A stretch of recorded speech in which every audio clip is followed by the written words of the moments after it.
The SG Child Show is back for its 13th season. Join Sarah Bradford and the SG Child Show team as they explore the world of autism and share stories of hope and inspiration. This season, we're excited to bring you more autism summits featuring experts and advocates from around the world. Go to sgchilds.org. In the heart of the city, she's shining bright. Oh yeah, stories of love and courage all throughout the night. Hey everyone, I wanted to take a second to talk to you about the International Autism Summit coming up in April 25th and 26th. It's going to be streaming free from all of my channels. If you haven't already gone to follow me, go to sgchilds.org, click on any of the social media icons, and go follow me so that you can be with us at the International Autism Summit 2025, April 25th and 26th. Can't wait to see you then. Hi, welcome to the SG Child Show today. We are going to have a wonderful discussion about, I think we can probably say one of everyone's favorite topics, right?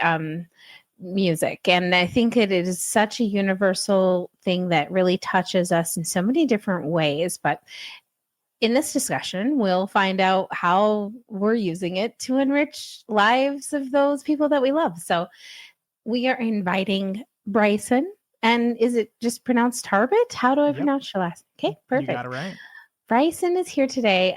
Really great to meet you. I'm really looking forward to getting into the fascinating and really just like heartwarming, I think, is, all around services and the company that you have.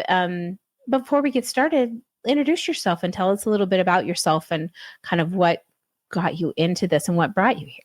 Of course. Well, first of all, thank you for having me. I am so excited to see where we can take this conversation because, just like you said, I feel like we could take it so many different ways. My name is Bryson Tarbet. I am based out of Columbus, Ohio, and I'm actually an elementary music teacher by trade. But I am currently serving as an independent instructional coach and elementary music specialist for my company, That Music Teacher. I had no intention of ever starting a business or leaving teaching, but sometimes the universe just things start happening and you just start taking notice. I very quickly realized that there wasn't a lot of professional development out there for elementary music teachers, especially when it comes to creating inclusive environments and sensory accessible environments. And I kind of fell down that rabbit hole. I have ADHD and sensory processing disorder myself, so it was kind of a natural hyperfixation for me of like, how can I make my classroom more accessible for me as the person who has to be in it all day? But also, how can I make sure that, you talk about how music is universal, and we definitely do. We talk about how music is for everyone, but the longer that I've been doing this work, the more I realize that, music is for everyone, but the music classroom really isn't until we as teachers do the work to make sure that it is. And that's kind of my big passion right now is how can we make this more accessible? How can we help these teachers get the professional development they need to do so, and just make sure that music is for everyone? So that's the journey I'm on right now. So important. And, it's probably something that teachers, especially music teachers, maybe don't think about or don't maybe know that they're going to need when they get into, from school to their work, and kind of what does that look like in that transition. But what type of accessibility, mixing of words here. What kind of accessibility do you think is important when starting, and how can people take those steps to make that happen? Yeah, that's a really good question, because I feel like it's so easy to get stuck in, I don't know where to start, so I don't know how to start. And I think the reality is whenever you notice a barrier for, student access in the curriculum, or if you notice a student that isn't fully engaged or fully involved, that's a red flag of like, oh, we need to zoom in here. We need to figure out like what's going on here. What's getting in the way? What supports can we give? What things can we remove to make it just generally more accessible? but the answer is going to be different for every teacher, every school situation, every student. I developed something called the domains of accessibility, which are really just like 5 places to look to get started. Me personally, as a as an individual with ADHD and sensory processing, I tend to start with sensory accessibility because I just notice how big of an impact that can be and how really honestly small changes on the behalf of us as the teacher can have a huge impact in the students that are in front of us. But really it all comes down to finding out what is the first thing you can do to make it more accessible, the first barrier you can start chipping away at. And then as you start working on that, start noticing what other barriers are seeing along the way. What's wonderfully terrible is that a lot of these things about accessibility, they're so interconnected. Hold on.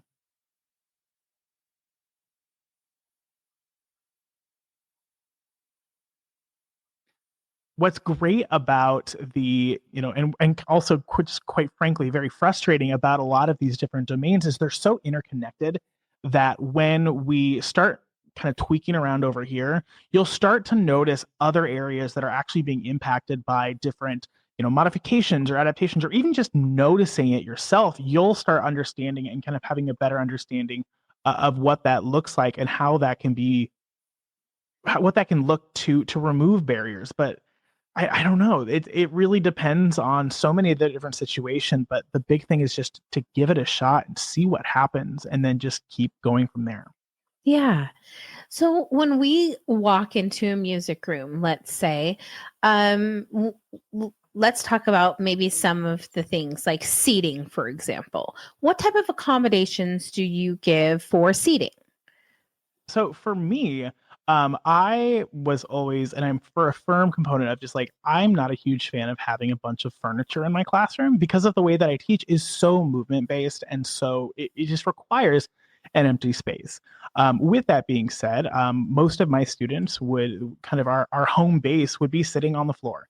Now, obviously, that's not immediately accessible. So I would always have other options available, right? So we would have chairs as is an easy one, some risers available for students that might want them or prefer them.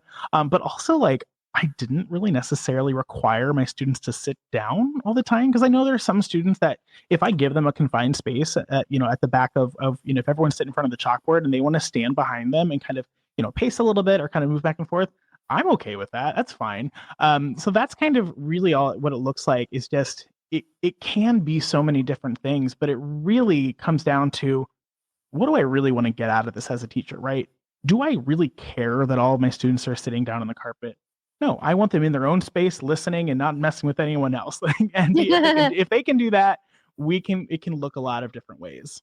Absolutely. And I really like that too, because it can be, there can be a lot of confinement and really rigid kind of boundaries set with like metal chair seating and things. And that can be really hard to be comfortable and then to want to share your talents, or it maybe if a kid is nervous about playing, then having to worry about where I'm sitting and how it's being noisy or anything like that would make me so crazy. And so I wouldn't like same with me, ADHD, so definitely would really mess with my sensory stuff too. And I did choir, so it's like, yeah, why do I need to be sitting? I need to be standing actually to do this good singing I need to do.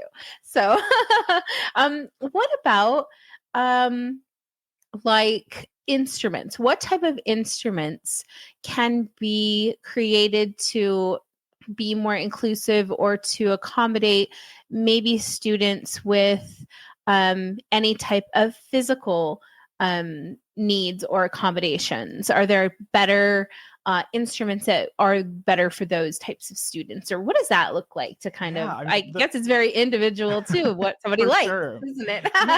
I mean, I always think about when I think about instruments is there's the physical side of it of, can a student, use proper technique, quote unquote, proper technique with the way that they are. And, sometimes we need to, as the teacher say, you know what, we're not going to have the best technique, but if they're playing the instrument, that's fine.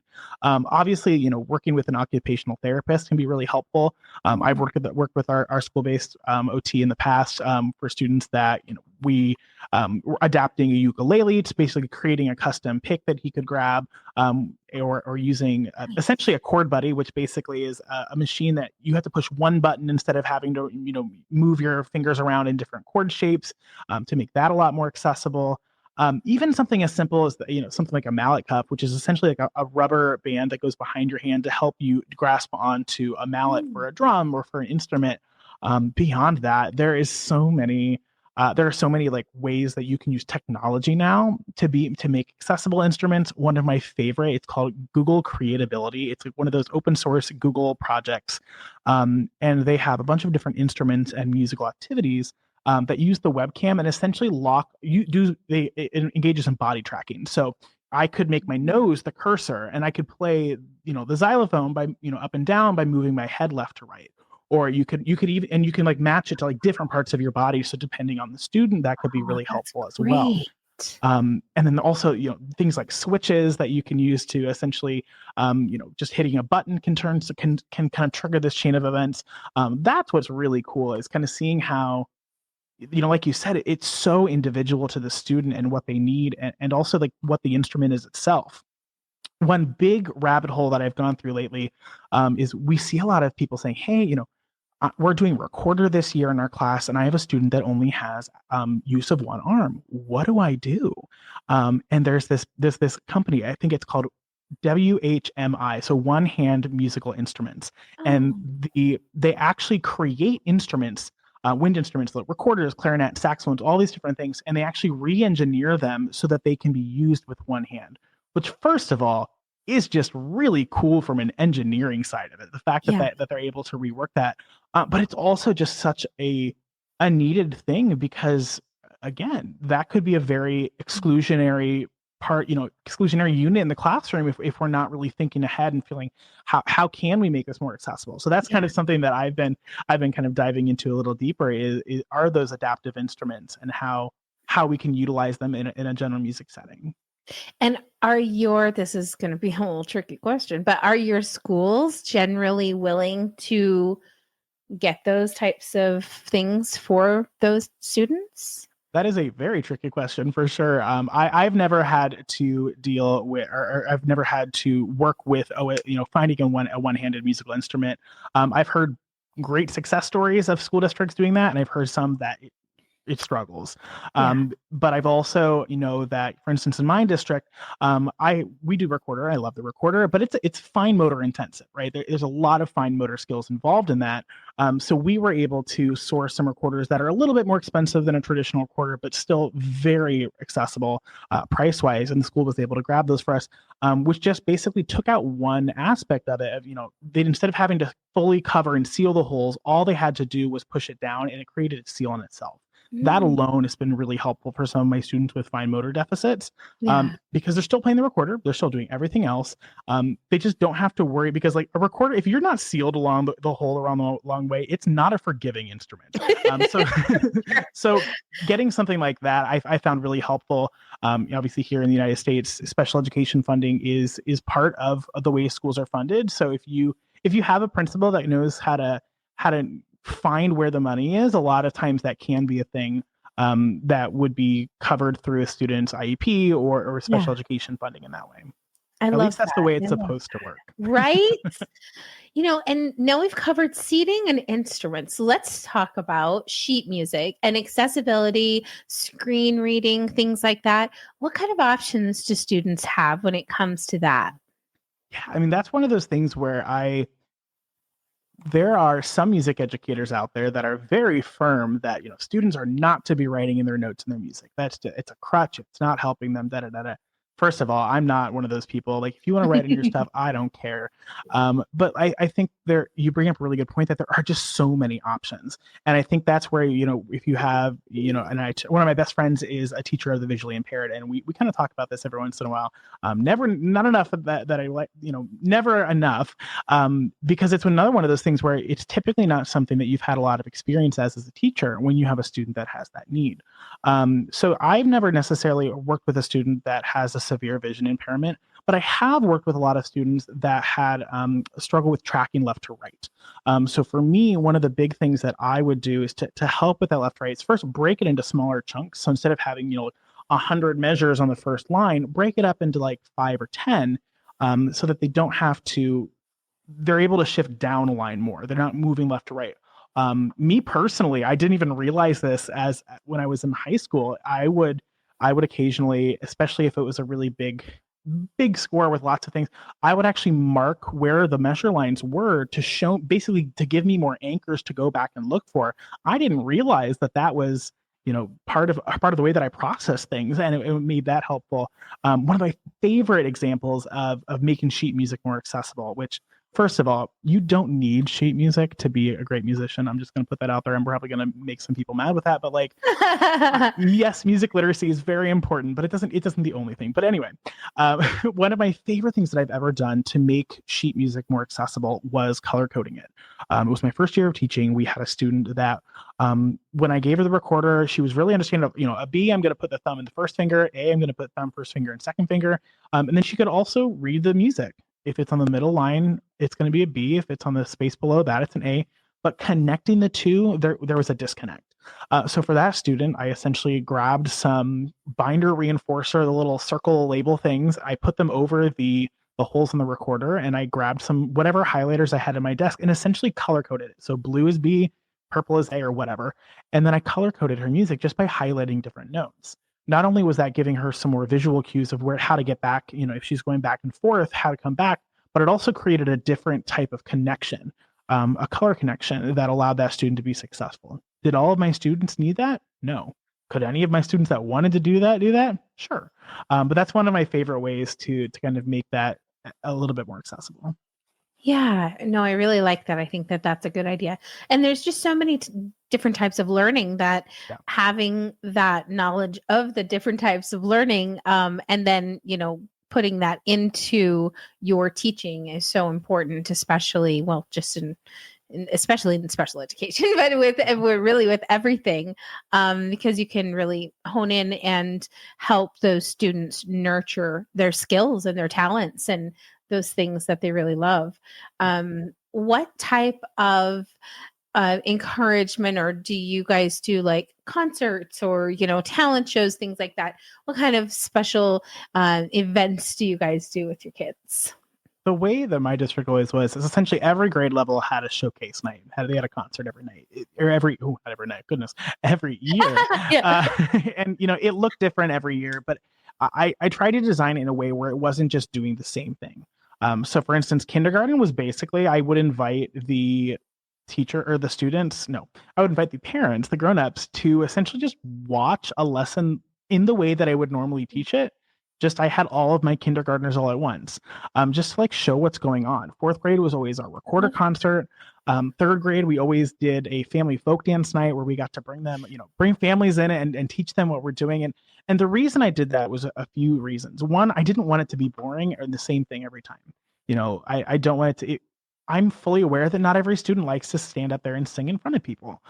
So by giving them different options, that alone just makes my classroom a little bit more accessible, because we're not just doing the same thing. We're activating and using music in so many different ways. But beyond that, I also wanted to allow students to have things that were kind of leveling. One of the things that I noticed very early on in my career is if a student was struggling with reading, they would, if they started struggling with reading in first grade, they tend to struggle, hopefully improving, but they tend to still struggle as, compared to their peers as they grow. When they get to that third grade, fourth grade year, that's where really the social deficit comes in, because they're starting to realize that they kind of put up a wall and they don't want to try new things because it could mean they could fail. my favorite part about the recorder, which we always did in fourth grade, is nobody has ever played the recorder before. So everybody's back on that same page. And I've seen some of my students who academically struggled the most and needed the most supports and the most one-on-one assistant. I've seen them activate so much because it is something that they're able to be on the same level as their peers. And I don't know, some people, let's be honest, a lot of people hate the recorder. And even in the music ed community, there's a lot of teachers that don't teach recorder, but that right there is exactly why I will always talk about the praises of why a recorder should be part of an elementary music curriculum. Yeah, I think that that's a really great point to make. It can be a really big struggle for kids when they have that identification that they are behind, or and not only with one or two, but with a group or the entire class, if that is the matter. So yeah, that's really tricky. And it kind of got me thinking as you were talking about that, what does that look like? What other options can we give to kids who, don't want to have an instrument, don't want to sing, they don't want to dance? Can we offer things like music production? And these are some of the things we do behind the scenes. Like, what does that look like? Yeah, so COVID obviously did a number on education in general, but music education, a lot of things came out of that. I mean, for instance, even where I was teaching out in a pretty rural area, there was maybe most of a year. So I was able to sing in my classroom for about a month because of the requirements that the county had set. So that's a lot of what I did in my classroom. I can't just supplement a recorder because that's the same problem. So me and a lot of other music educators, we started realizing what else is there. As much as COVID was a really rough time, one of the really good things that came out of me personally was realizing that some of the students I thought just really didn't really care about music. They were very musical. They just didn't want to perform. So by being able to bring in aspects of like what other jobs are out there in music, what are some other things in there. Part of COVID was we all got, all the students were able to have Chromebooks, so we had more devices, so we were able to use digital audio workstations and mix our own music and stuff. And seeing some of those students that traditionally would not have been quote unquote a success story in my classroom really kind of shifted my own thinking about what music should be in this type of setting. Now, there's a bigger discussion that needs to be had, and thankfully is starting to be had about, what do we do with high school music? Band and choir is not the only thing. And, how can we get more of this music production, music business? And there's so much out there that I think there's a great conversation happening in the music education community of how do we connect the reality of what music is in their at-home lives to what it looks like in our schools. Because right now there is a disconnect, and I think we're starting to make some shifts. But yeah, music is for everyone. We just need to make sure that we've done the work to make sure it is. I love that. Let's come back around to that music teacher and talk about how that came about and what it means to the teachers and music teachers out there now. It was a complete accident. I had no intention of ever doing this. Essentially what happened was, I left undergrad. I graduated in the fall, so I had, the vast majority of the school year ahead of me, but I wasn't teaching music. So I actually spent the majority of my first year out of undergrad working as a special education assistant. I loved it. But I missed the music classroom. So I created an Instagram account, That Music Teacher, and just basically followed as many music teachers as I could find so I could live vicariously through them. That's how it all started. And then when I started teaching, I just started sharing my own experience, what was working, what wasn't. I accidentally created essentially a diary of my entire teaching career, which is really weird to look back on. In 2020, when COVID happened, like a lot of us music teachers didn't know what we were doing. I thankfully had one resource that basically blew up and was really, really helpful in this time. And that's how I realized, oh, there's something here. So I formally registered my LLC, and that was kind of the beginning of what we have now. We do virtual summits, and we have a membership that has professional development opportunities. Because the big thing we realize is that teachers want, music teachers, we really want to do more. We just don't know how to get started or where to find that information. We jokingly refer to it as Music Teacher Island, because the reality is we're likely the only music teachers in our building. Some of us are even the only music teachers in our district. Yeah. So if we're going to get those new ideas, that collaboration, that professional development, it's not going to come from our schools. So that's kind of how we, I never meant to do this, but I'm so glad I get to, and I'm so glad I get to impact classrooms beyond my own. I'm not going to lie, it was a very tough decision to leave the classroom because I love the people I work with. I love the students I got to work with. But being able to work with teachers all over the world and see how the work that I was doing and the work that I was able to facilitate and connect people was creating such a more lasting impact that I had to at least give it a shot. And that's where we're at right now, is how can we get more professional development in the hands of the teachers all over the world? Yeah, I couldn't agree with you more. And so what does that look like when they go to your website? What will they be looking for? How do they reach out to you? Kind of what's that process? Yeah, so on our main site, thatmusicteacher.com, we have some freebies about halfway down the page that you can download to kind of dive in a little deeper.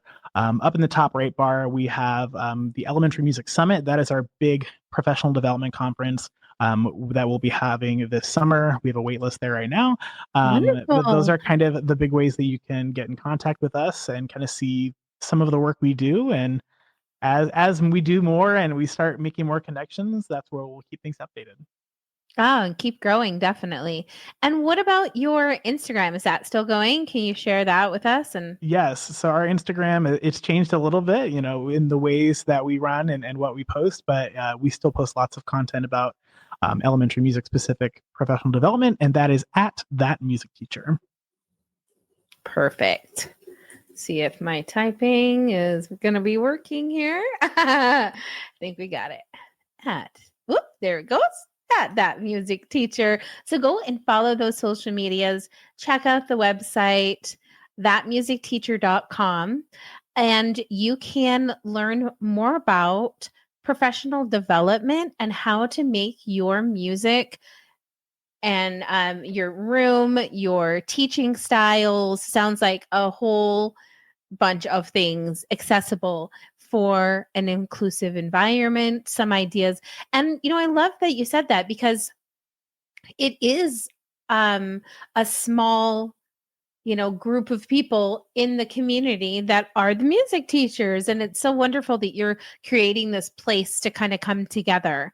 And I also hold summits. And so I know how special and wonderful they can be. And how you can really bring people together in such an amazing way.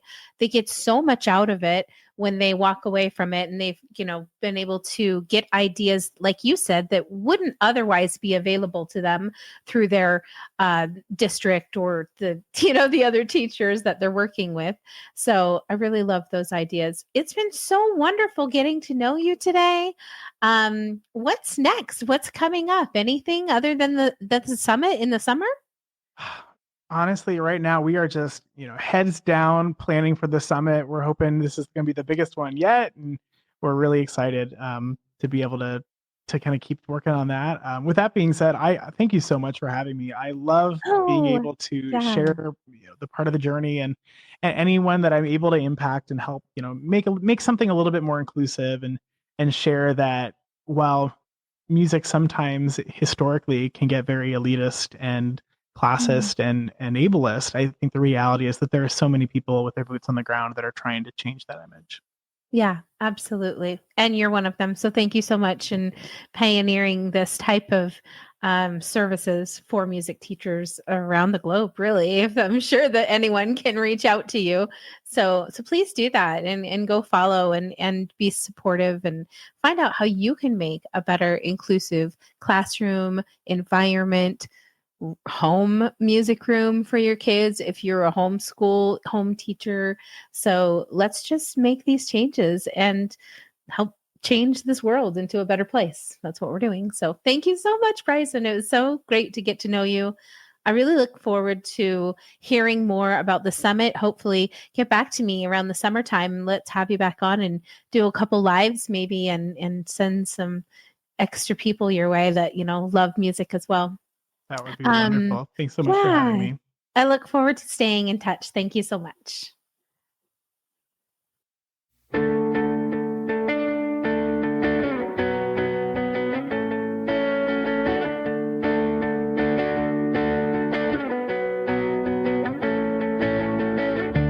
the heart of the city, she's shining bright. Oh yeah, stories of love and courage all throughout the night. Her voice resonating, an anthem for all through the trials and the triumphs. She answers the call, a mother and a fighter, breaking barriers in stride. With love as her guide, she'll never hide. She's changing the world for you, with a heart that's fierce strong, empathy's a melody. In our journey we all belong. Followers gather like stars in the night, so bright. 44,000 voices shared in the light. She stands for family, advocates for more, a movement of compassion, ways will soar. Podcast together is a symphony of support, creating life, changing rapport. She's changing the world for you, with a heart that's fierce and strong. Empathy's a melody.